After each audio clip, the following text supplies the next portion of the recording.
Correios existem em Portugal desde 1520. Passam mais de 500 anos e há detalhes e aspectos ainda por conhecer, desde que é um dos mais importantes serviços de telecomunicações em Portugal. É isso que nos contam Ana Luísa Alves e Hugo Antunes. Muito obrigada. Em 500 anos de história dos serviços postais, dos conhecidos Correios, muito há a destacar e a ressalvar. Por isso, estamos no Arquivo Nacional da Torre do Tombo, que até ao próximo dia 25 de fevereiro tem patente uma exposição relativa a estes 500 anos e uma vez que é aqui, na Torre do Tombo, que estão uma série de documentos relativos aqui ao início dos Correios e pelo menos é desse registro que vamos falar agora com a Lénia. Lénia, temos aqui uma série de documentos. O que é que nos contam estes documentos? Bom, antes do estabelecimento oficial do Serviço de Correio em Portugal, podemos verificar aqui em dois alvarás, um datado de 1516 e outro de 1518, que aliás fazem parte do corpo cronológico, que é um conjunto documental composto por mais de 83 mil documentos que teve a distinção da Unesco enquanto registro da memória do mundo e, portanto, o que é que podemos ver nestes dois alvarás? A existência já de um serviço privado, ou seja, já existiam mensageiros privados que faziam, portanto, estabeleciam relações diplomáticas, portanto, entre os nossos reis e outros países onde era necessário a entrega de mensagens, entre outro tipo de atividades. Lénia, aqui temos aquela que foi uma nomeação régia de Luís Homem. Exato. É em 1520 que o rei Dom Manuel I nomeia Luís Homem para ser o primeiro correio-mor e a partir daqui, portanto, esta profissão vai ser de nomeação régia até 1598.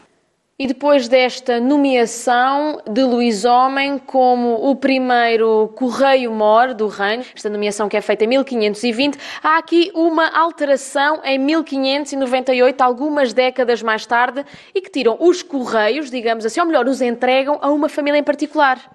É verdade que sim. Entre 1598 e 1606, o ofício de correio-mor ficou em sede vacantes, dizemos, não é?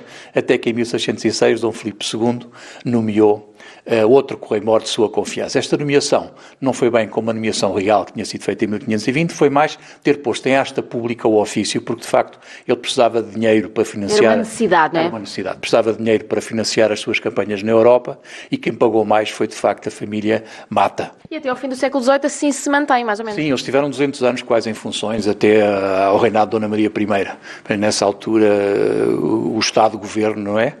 Bem aconselhado, a Dona Maria I, aliás, já deveria ter como regente seu filho Dom João VI, mas decidiu recomprar para a coroa o ofício que tinha sido dos Matas e entre dos homens desde 1520. Avançando um pouco mais, podemos ver aquele que me dizia há pouco, em tom de brincadeira, que teria sido o primeiro computador que os Correios usaram. Exatamente. Portanto, isto é uma balança de Lourenço Araújo, que é especial porque tem em si um conjunto de rodas dentadas que permitem, através do peso da carta, calcular imediatamente o porte da mesma carta. Portanto, é uma balança... Já do fim do século XIX, mas que revolucionou os Correios. 1852. Ao lado, e as imagens do Hugo Antunes podem mostrar isso mesmo, é um objeto que já nos é até mais familiar e que permitia aqui a divisão do correio. É um divisador manual de cartas, que foi usado durante muitos anos nos centros de distribuição postal e que permitia, digamos, aos carteiros fazer a divisão das cartas segundo os giros, segundo a sua entrega, não é? Esta mala posta, o que é que determinava? A primeira mala posta terá surgido logo no início da compra do governo de Dona Maria I do ofício de correio-mor para a coroa outra vez, portanto estamos a falar do fim do século XVIII. Foi um homem que veio de Coimbra e que era o primeiro... foi na altura, substituiu o Correio-mor, o último Correio-mor, e era responsável por tudo que tinha a ver com a direção do Correio e dos telégrafos e dos faróis em Portugal. As telecomunicações, não é? Nesta altura. Diogo Mascarenhas Neto, a quem se deve a primeira mala posta que circulou no país. Demorava 34 horas a chegar de Lisboa ao Porto. Como disse, levava pessoas as que podiam pagar mais e iam dentro da mala posta, as que não tinham tanto dinheiro para pagar iam lá em cima à boleia, não é ao relento, e levava as cartas e levava ao correio.